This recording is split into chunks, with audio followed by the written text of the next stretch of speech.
Hey everybody, welcome back down to the feature match area here with another one of our round one winners, Luna. Now Luna, I have a question. When I was a kid, I loved going to Disney World.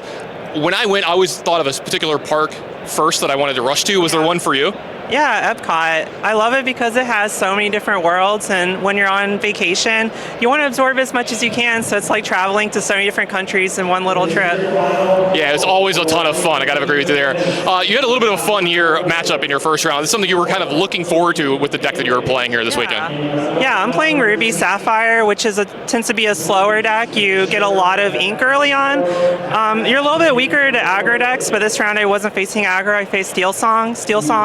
They kind of play into your strategy a lot. You get to dump your hand and just get a lot of ink early on, and then they cast a whole new world for you, so you just get to draw a new hand and get to use all the ink that you just got. So it's a great matchup. Well, great matchup round one, a win round one. Hopefully the rest of the day goes as well. Thank you. Hello, everyone. I'm Rebekah, and I'm here with Jonti with more round one coverage, and we're excited to take a look at the next match and excited for the first Disney Lorcana Challenge weekend. It's very exciting. I mean, technically, we're a little bit behind. Lille got there first, just because of how the Earth is round, I guess. But yeah, the whole weekend, there's people playing Lorcana across the world, and it's just incredible. It's so much fun.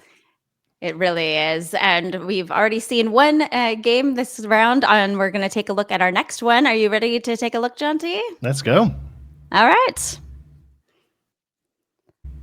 we have our two players. We have Eric Robb and Thea Booysen. It's exciting stuff. Some people in the community may know Thea. Very prominent player in the community, which is awesome to see. I feel like I know Eric's name as well. But it's going to be really exciting to see how they get on today. We have no idea what they're playing. This is round one, start of the day. You'll have to bear with us. There are some slight issues with the overlay here, but they are being fixed through the day, so the timer may not be showing here, and I think the lore tracker is a little behind as well. We're going to be doing our best to keep you up to speed and let you know what's going on as the game progresses. Yes, indeed. I'd like to point out that we see both players here wearing a wonderful Lorcana Challenge t-shirt. So. That's their keen, eh? They just went straight and got the shirt straight away. Absolutely. That's something that you can win at the prize wall with your ticket. So that's cool to see some players already sporting those. They're awesome. I really want one of those. I appreciate that we're sat home here and we have nice air conditioning, but I'm kind of missing out that we don't get hold of that sweet merch. Yes, indeed. So both players are looking at altering their opening hands here. Yeah. Which, for players who don't know, what can you talk about altering your hand, Jonti? Sure thing. Yeah. So the game works that you draw 7, and then out of that 7, there's any that you don't like the look of, any that maybe you're going to be wanting a little bit later in the game, or anything that's uninkable. You can pitch those away and redraw back up to 7. It's a very generous altering of the hands. Obviously, all different TCGs do it very differently. The Lorcana one is really quite generous. Means you can really go and find those pieces for the early game, or those pieces for your combo if your deck is running some sort of combo. So it's a really generous way of getting the game started.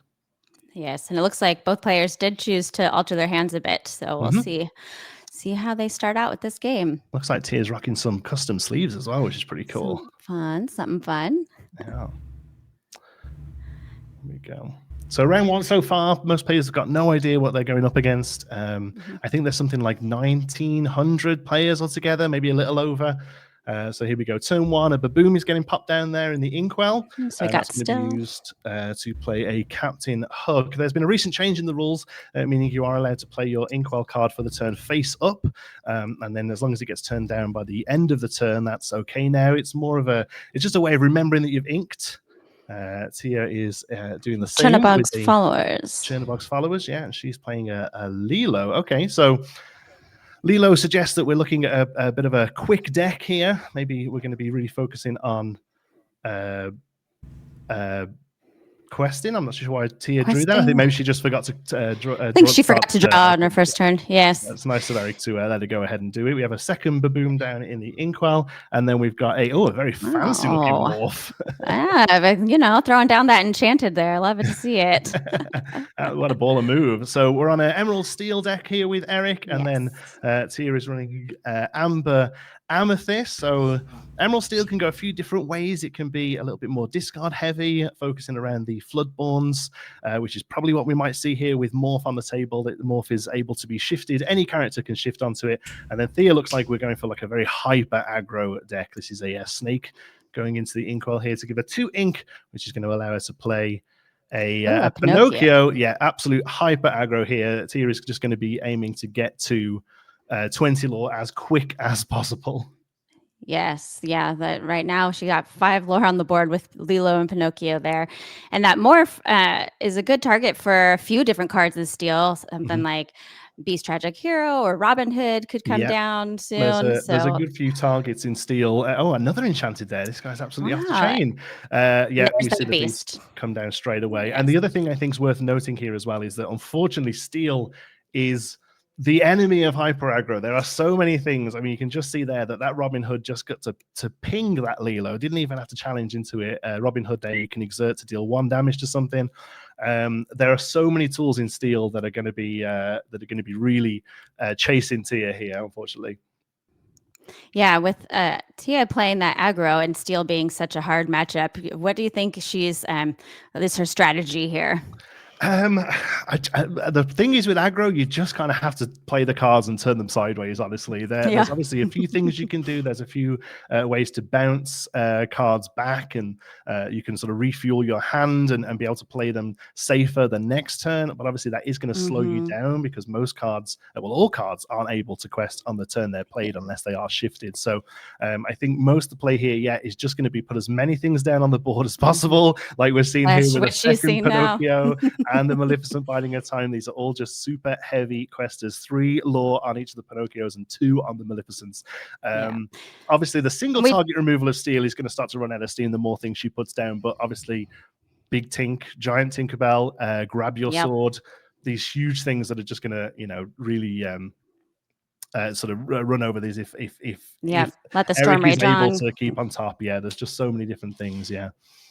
We did see Tia put a snake into her Inkwell earlier, so there are some bounce cards that she could use to keep those questers protected. Oh, there's a Let the Storm Rage On. Yeah, just going to be using all of his tools here, Eric, to just to be able to pick off all of these hyper questers, unfortunately. Yeah, so just again, a quick reminder, we're going to be updating the screen as we can, but this is Eric versus Tia, and the big die there is where the lore totals are. So we're currently on 3 for Eric and 5 for Tia. Eric just having absolutely all the answers here with the steel with the steel songs here, the various different bits of removal. We're inking a smash there, and most likely he's going to be passing the turn. In a deck against a deck like this, you don't even mind turning that Tragic Hero sideways. It's one thing that very often doesn't happen. Tragic Hero, the beast there, he's able to draw an extra card at the start of your turn if he has no damage on him. So very often he's just sort of coming down and sitting there straight up, and just letting you keep refueling your hand with card draw. But against an aggro deck that just wants to turn sideways for questing, you're going to be less likely to you don't mind turning that sideways just because they're less likely to have something go into them. Yeah. And we see Tia bring down Arthur and Alilo. Arthur is a great card. He quests for 1, but then you can bounce a card back to gain 2 more lore. So for an aggro deck, that's perfect card in there for Tia. It's also a little bit of a threat. There's 5 lore basically sat on the board now with Tia's current hand. But again, if Eric can just keep pulling out those steel removal songs like Let the Storm Rage On, Strength of a Raging Fire, and even like not songs, things like a Baboom, Smash we've seen. There may well be Fire the Cannons in there as well. Just having all of the tools. The only thing is, it does mean that if he's having to take every turn just to keep popping things like we're seeing here with Smash, it just means that he's not necessarily developing his own board state. Luckily, the steel stuff does have a better late game and can just sort of hang around and do better a little bit later on. We have another pinging Robin Hood there. Oh, yes. I mean, I'm kind of surprised we haven't just seen the first Robin Hood just ping the Lilo. Oh, no, he's going to go... Captain Hook? Sorry, the Captain Hook. Sorry, yes, we've seen the Robin Hood come down. So next turn, that Robin Hood is most definitely sort of going to be pinging that Lilo off. So, yeah, Captain Hook, usually in that deck to deal with some earlier threats, to trade up. But here, again, against an aggro deck, you can get rid of their problems, but they're still going to have stuff stick to the board. And so you've still got to keep that lore race ticking over as well. Yeah, it's too bad that Tia hasn't been able to find any bodyguards. Usually with an aggro deck like this, you want to have something out there to protect your little guys. And speak of bodyguard, there's a Baloo that she just brought out. So Baloo's a great card. He's a 0/3, I believe. He's a bodyguard, which means if you're going to challenge, you have to challenge into a bodyguard before you challenge anything else if able to. The big thing about Baloo, though, is when he is banished in a challenge, you're going to be able to gain 2 lore off that as well. Really a good play here with protecting a Lilo. Unfortunately, that Robin Hood is going to be able to ping and still get past the bodyguard there and get rid of the Lilo. Yeah. And Eric is really just able to dig for all those cards you were mentioning with that beast and the extra draw every turn. So he's really in a great position right now. Yep. So he's pinging, looks like he's pinging the Lilo there. So I'm not sure if the 2 damage is correct on the hook there, because if it is, it shouldn't exist. The hook is a 1/2.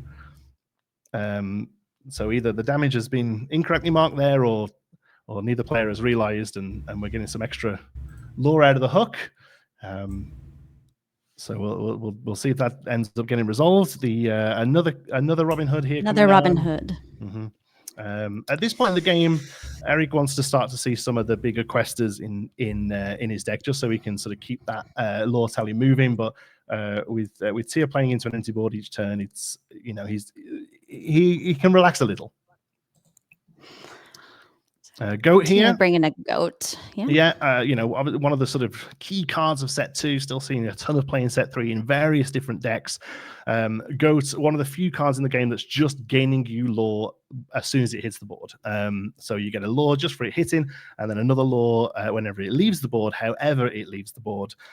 So can be an issue, especially like you said before. We have seen some bounce stuff in there in Tia's deck with the snake, very quickly aiming to get some lore out of that interaction.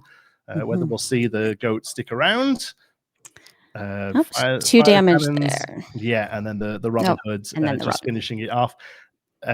Tia is gaining a lore from that, but Eric's going to have to make that decision as to whether or not am I just going to let you have 1 more lore here, or do I allow you a turn of bouncing this goat with snake or what have you. Sure. And yeah, with all the snakes and foxes that Tia probably has, he didn't want to risk leaving that on the board. So Tia really needs to bring down some more characters on the board here. Oh, we got 2 Wendy's. So Wendy is a vanilla, but she quests for 2. So the good thing about Wendy into Steel is she has a bigger willpower on her. So a lot of the sort of smaller damage dealers of Steel just isn't going to be enough to get rid of one of them. The lore totals are still pretty close here. Tia's not completely out of this game, I don't think. No, she's not. So is Wendy a 1/3? She is a 1/4, I believe. Unfortunately, the stream we're looking at here is a little fuzz. I'm going to quickly bring it up to take a look. Wendy's a 1/3, sorry. Yes. So, yes. So obviously Smash is in Eric's deck that we've seen, and obviously that sort of 2/1 combo with fire the cannons in, and then a Robin Hood as well is going to be able to finish them off, perhaps. But they also brought out that beast. Yeah, managed to live a turn, but at this point, Eric has enough on the board. She's going to be able to quest for 4 to catch up a little bit, but her deck is not there to deal with Eric's board, so he's just going to be able to quest here up to 20, and takes the win on game 1 there. Yeah, so that was the aggro decks. I mean, the term glass cannon comes up a lot. They can come out the gate super fast and just really sort of run away with it. There are a few hard counters in the game, and unfortunately Steel just is one of them there. Eric just had an answer pretty much every turn there with Fire the Cannons, Smash, Strength of Raging Fire. Was just running all of them. We did see, you're right there, at the end of the end we saw the Beast Relentless. Didn't actually get to do anything this game, but that seems to be perhaps what the deck is built around. Beast Relentless is a really fantastic card. for a couple of reasons, but the main one is it readies when something takes damage. Anything can take damage, and it can take damage however it likes. It can be one of your cards, it can be one of your opponent's glimmers, it can even be him himself, and he readies up. But the real key thing about him is that he doesn't have the caveat that then he can no longer quest. A lot of cards in the game that ready a glimmer will say they can't quest for the rest of this turn. A lot of them are in Ruby, and it's more focused on being able to challenge more than once. But he's one of the few ones where you can actually sort of go sideways. So imagine if he was down on the board a little earlier, and Eric was just pinging all of these little things off, but every time he was doing it, that the Beast was not Prince Eric, it's Prince Adam. Right, Beast was questing for 2 each time. You know, you can definitely see that what the thing is built about there. So yeah, Beast, I've definitely seen him close games. The Beast is a good one, and yeah, that steel matchup is so hard for aggro. So it'll be interesting to see what Tia does in the next game. Yeah, to kind of counter that. The deck didn't seem to be completely built around that Beast. There is a sort of real sort of combo-y build with that makes use of the Bayou, which is a steel location, and the Sheriff of Nottingham, that is a steel character. The Sheriff of Nottingham says that every time you discard a card, you can hit something for 1. And then the Bayou says whenever something quests here, you can draw a card and discard a card. So if you have that Beast sat on the Bayou and he quests, you draw and discard. The Sheriff sees that, hits something for 1, the Beast readies, and you go round and around again. It was, really good fun when the set was first coming out. You know, I'm a huge fan of what we call sort of infinite combos. You know, these sort of combos that go around and around and around. They're very difficult to pull off. So it makes sense that the deck isn't 100% leaning into that, but it's still, even if you just get 2 or 3 extra quests out of that Beast, it can really make or break the game. Yeah.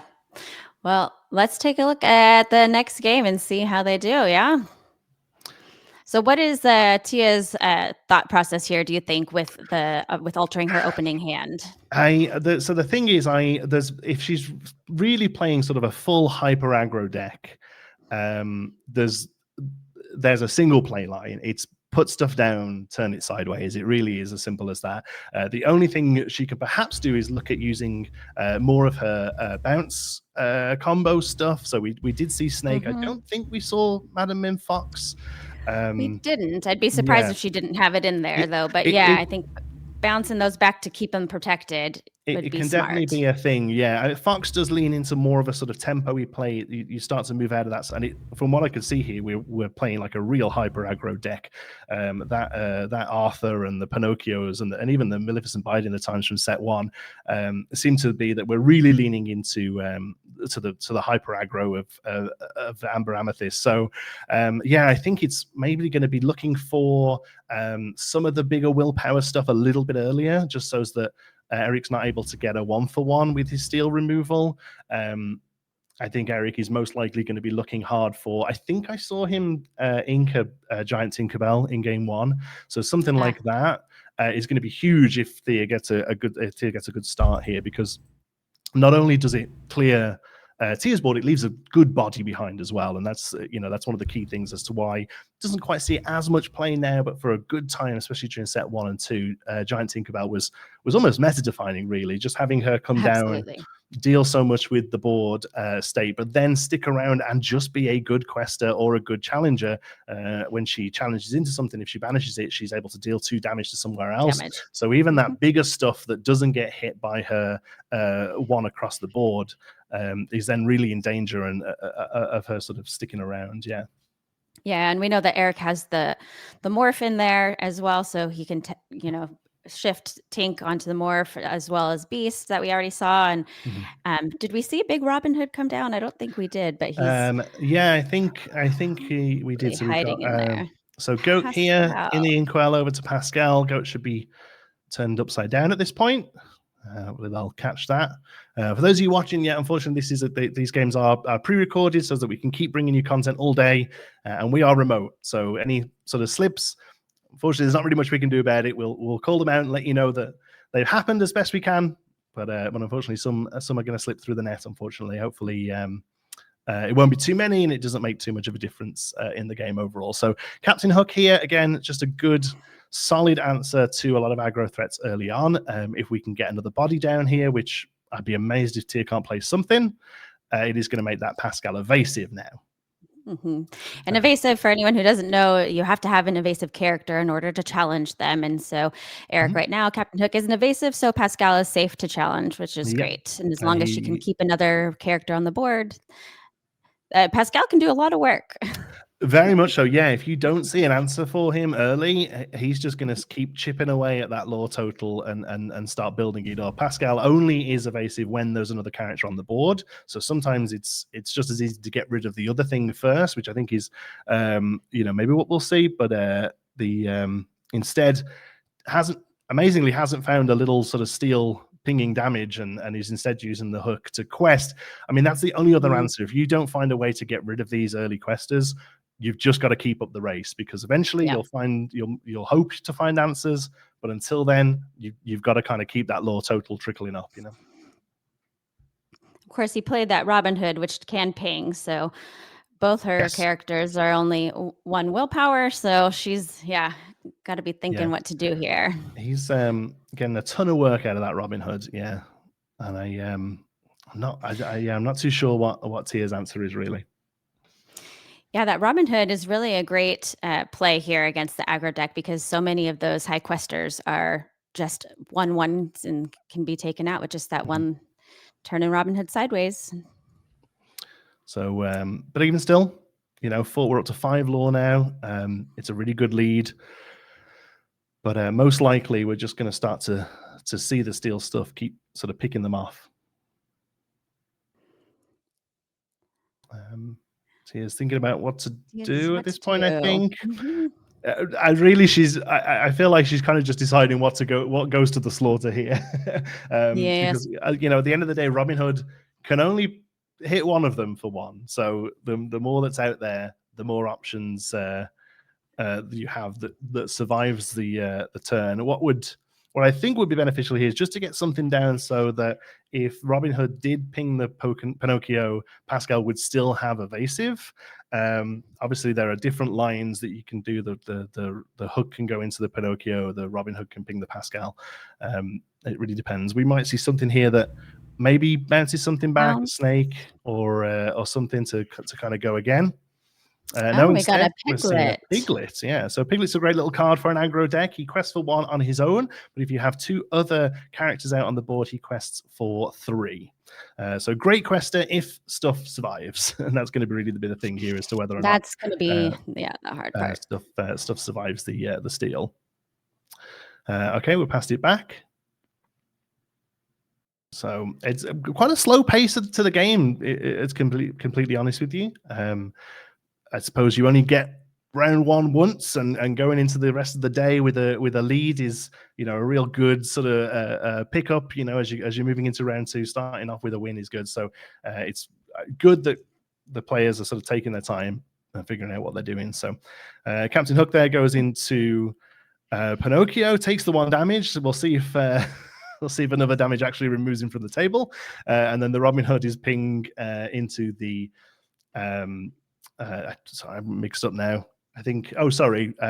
Challenge. Yeah, ping the Lilo. I think Lilo, and then strength. Let the Storm Rage on there, taking out the Piglet again. Eric in steel here, just having the answers. Yeah, it really seems like Tia gets in good position, but then Eric just wipes her characters out. Steel is just so strong, and it's really, this matchup is in his favor right now. There's definitely a few color combos that are sort of hard reactions to other color combos, and unfortunately for Tia, this definitely is one of them. Steel against any kind of small body is not just hyper aggro. A lot of the emerald stuff struggles against steel as well for that reason. Yeah, you see a Wendy come down. It'd be great if she could get some of the bounce package going, with the snakes and the foxes, to have some bigger bodies on the board and keep her small questers protected, or some more bodyguards. We saw that Baloo last game, so maybe she'll be able to bring some bodyguards out. Yeah, bodyguards definitely help, especially against something like that Captain Hook there. Unfortunately, that Robin Hood is just putting in so much work. Can literally just take that Pascal out there. He's deciding on whether to do it or not, but yeah, he goes for it. He's Takes out gone. Pascal. Which really, yeah, especially with Pascal being evasive, you want to get that off the board. Yeah. He kind of did the work. Got sort of 3 or 4 lore out of him there, I think. Now we see Hans come down. So again, in the same sort of line to Robin Hood, Hans is able to ping for 1, although Hans gets it when he quests. So not only are you able to turn sideways and gain 2 lore, he's then able to add a single damage onto something as well. So 2 damage without having to swing into anything now, Eric is showing. Mm-hmm. Yeah, so his Emerald Steel, Emerald Steel a lot of times can be more discard, but this is just really a ping deck strategy. Very much built to target the more sort of aggro-y builds of something like this real hyper aggro, but then like I say, also there is Emerald Steel builds that run very low to the ground with things like Cursed Merfolk and things like that. But yeah, it is an interesting build. Emerald Steel is definitely one of the few color combinations where there are very different ways to go ahead and build it. If you look at something like Amber Steel, it's Steel Song, but there are variations of it as to which way you take it. But with Emerald Steel, you can build almost 2 or 3 completely different decks, Yeah. So Tia does gain 2 lore there for Blue, getting taken out by Captain Hook. And of course, Captain Hook doesn't take any damage because Blue has 0 strength. Tia's pulled pretty far ahead here, though. She's at 10, and Eric is still just at 2 lore. That's all you can really do with the hyper aggro decks is just keep giving them problems to solve. Just keep giving them problems where they need the answer. For the most part, Eric has had them, and now you'll see as the game goes on, Tia's aggro deck will just start to run out a little bit of steam, and Eric is then able to build up, especially with these characters that offer you solutions to hyper aggro with those pinging mechanics of Hans and Robin Hood, because not only are you dealing with things, you're still developing your board state. He's behind in lore right now, but has 6 on the board, so very quickly we'll be able to catch up, unless Tia can really pull out a win here with some goat bouncing stuff that we'd really love to see. Yeah, you can definitely win games with those goats. So if she can find that Madam Mim to bounce him back a couple times, or put an Arthur down. Arthur with goat is a great combination. Yes. But he really does. Eric has all the answers here. And especially with that beast now, he gets an extra draw each turn, which... And we see a giant Tinkerbell come down, which does 1. Robin Hood exerted to do another 1. Hans questing to do another 1 and gets rid of that goat. So, having to put a good chunk of resources into it, but again, just continues to build his board up as he's doing so. That Hans questing for 2 there. Giant Tink coming down and just being great body. And Tia is not finding the answers to challenge here, any of the things that Eric has out on the board. It's a very sort of it's a what we would call a solitaire deck, really. Tia's deck. It just kind of not worry about what the opponent's doing and just try and turn sideways as much as possible. So we see a Baloo coming out there with the Chernobog's followers. Baloo comes out exerted. It's always a tricky one to decide whether or not a bodyguard is coming out exerted when there isn't something else exerted. At this point, there's just so much sort of ping damage on the board. I feel that probably wasn't the greatest play here, because Tinkerbell can go into the Baloo and then finish off the followers. But also, that Hans is still there, that Robin Hood is still there. Just a lot of answers for what's on her board. I wonder if it was a little of a bait, to get him to challenge Baloo so that she could gain the 2 lore off of him being banished. So that's what he is doing. Yeah. So it does gain the 2. That's an interesting. Well, I feel like the Baloo probably had to be gotten rid of, and now again can just sort of quest out, and that's going to bring him up to catch up, I think. Yeah, I think so. And Tia, it looks like she is top decking now. She doesn't have any cards in hand. So at this point, anything with less than 2 willpower just doesn't survive the turn, because of that Robin Hood and that Hans. Just counting our lore here. At this point, he can just turn everything sideways, and that does it. That is game. That is match. Unfortunate matchup there for Tia. I think the hyper aggro deck is very much all or nothing. It wins very quickly, or kind of fizzles out. Unfortunately, so. Yes, it's a high risk, high reward. deck. If you can quest fast and you draw the cards and you have a good matchup, then you could win with a deck like that in 5 turns. But Steel, unfortunately, just has the answer for everything. And Eric got lucky with his draws, and that was a great matchup for him. Yeah, I would love to have seen more of the Beast Relentless in play. I'm a big fan of that kind of play style, even though it rarely does as well as you think it could. But I'd love to have seen that, but he just didn't need to. Just came and did what he needed to do. Just got rid of all of those little ones, and then just took away into the mid game there. So I think Robin Hood was his MVP of that game was Robin Hood. Absolutely, yeah. So much value out of that single little Robin Hood there, just being able to turn sideways and just deal with all the problems before they even get a chance to get online. So awesome to see. It was also awesome to see over round 1 4 very different decks. That's it's just going to show you it might. We'll end up seeing some decks through the day, as sort of points are awarded and people get sort of paired up. But to start off with, just a real great show of how the set 3, the meta, the Into the Inclans meta has been really quite wide, and it's really awesome to see. And hopefully this will be a really great day as like a send off for the set, and you'll get to see all of the awesome sort of wide meta that we've had over the last couple of months.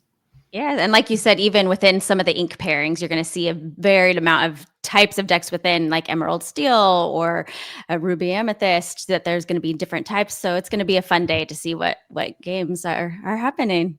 Awesome. All right. Our round 1. That's round 1. We'll be back with some round 2 games after this short break.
welcome back down to the feature match area here. I'm here with Eric, our winner of our very first match here at a Lorcana Challenge. Now, Eric, do you have a favorite character when it comes to Disney? I'm a big fan of Beast.